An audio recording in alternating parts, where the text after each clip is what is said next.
না তেল না মশলা, তবুও কেন এত মজার এই গরুর মাংস রান্না। তেল মশলা ছাড়াই মজা হবে আজকের এই বিফ রান্না। জীবনও একবার যে খায় না এই রান্না, একবার খেলে সারা জীবন মনে রাখবে। ধরা মাত্রই গরুর মাংস এভাবে গলে যায়, দেখেছেন কখনো? এই গরুর মাংস রান্নাটা শুধু রান্নারুটির সাথে ভালো লাগবে না, যে কোনো রুটি পরোটার সাথে খেতে পারবেন এবং পোলাও বিরিয়ানির সাথেও খেতে পারবেন। লোভনীয় এই রান্নাটা হচ্ছে পাকিস্তানি একটা রান্না, পেশোয়ারি গরুর মাংস রান্না। এত সহজ হয়, চলুন দেখে নেই ঝটপট।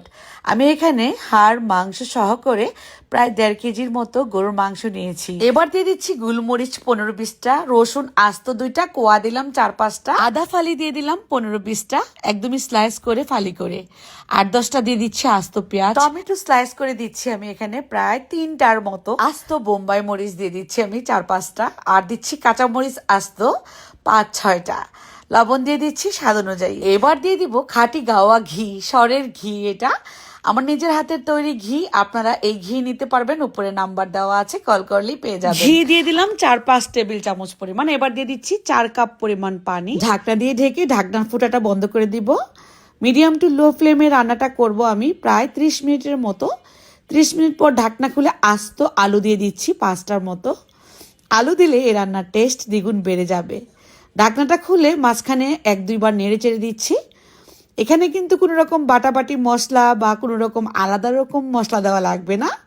এই রান্নার টেস্ট যে কতটা হয়, লো হিটে শুধু রান্না করবেন 1 থেকে 1.5 ঘন্টা। যদি আপনারা পেশোয়ারি মাংসটা গ্যাসের চুলায় করেন, আমি আজকে গ্যাসের চুলায় লো হিটে রান্নাটা করেছি, প্রায় 1.5 ঘন্টার মতো সময় লেগেছে। এর মধ্যে কিন্তু আমাদের এই যে দেখতে পাচ্ছেন পায়া, এটা একদমই নেহারি রান্নার বেলায় যে পাটা ব্যবহার করা হয় সেই পা আর কি। তো পায়ের অংশটা কিভাবে খুলে গিয়েছে, একদম ভেতর থেকে মগজ তেলটা বের হয়ে আসছে, ঠিক এমন হবে আপনাদের রান্নাও। এই মাংসটা ধরা মাত্রই দেখবেন যে ছেড়ে আসবে গা থেকে আর খুলে খুলে যাবে। আর চাপ দিবেন যখন, দেখবেন যে একদম মিহি আকার ধারণ করবে, মুখে দিলে তো মিলিয়েই যাবে।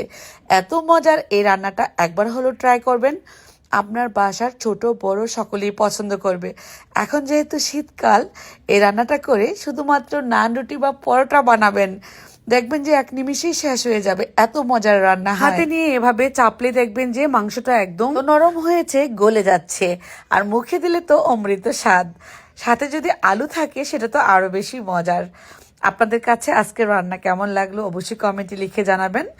এই রান্নাটা চেষ্টা করবেন আপনারা হাড় মাংস সহ করে রান্না করার জন্য, সাথে একটু চর্বিযুক্ত হলেও আরো বেশি ভালো। তো আমি ঘি ব্যবহার করলাম, ঘিয়ের স্বাদটা অবশ্যই এই রান্নাতে রাখতে হবে, ভালো লাগবে। রান্না ভালো লাগলে শেয়ার করবেন। আল্লাহ হাফিজ।